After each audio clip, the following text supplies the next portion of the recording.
Welcome back to the RecordsKeeper.AI tutorial series.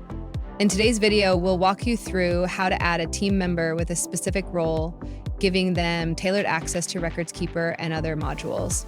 Let's get started.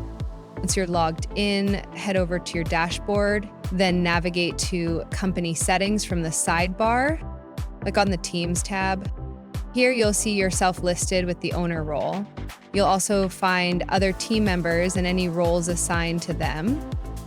Next, click the Roles tab. This shows the default roles, including owner, and any custom roles already created.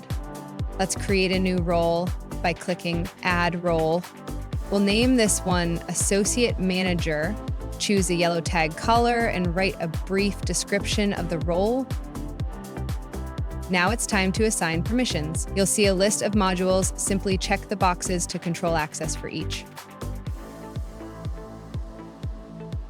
Click Next to assign department-level permissions under RecordsKeeper. Select a department to reveal and manage permissions for its categories. Review your assigned permissions on the preview screen, then click Submit. Congratulations! You've just created the Associate Manager role. You can always edit or delete it later if needed.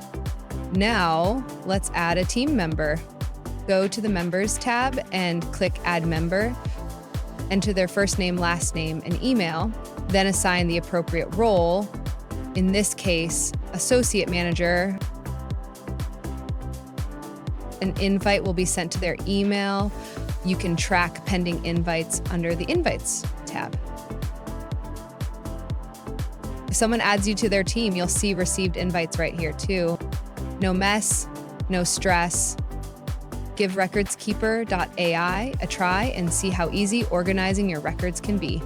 Sign up today for a 3-day free trial. No credit card required. Thanks for watching, and we'll see you in the next tutorial.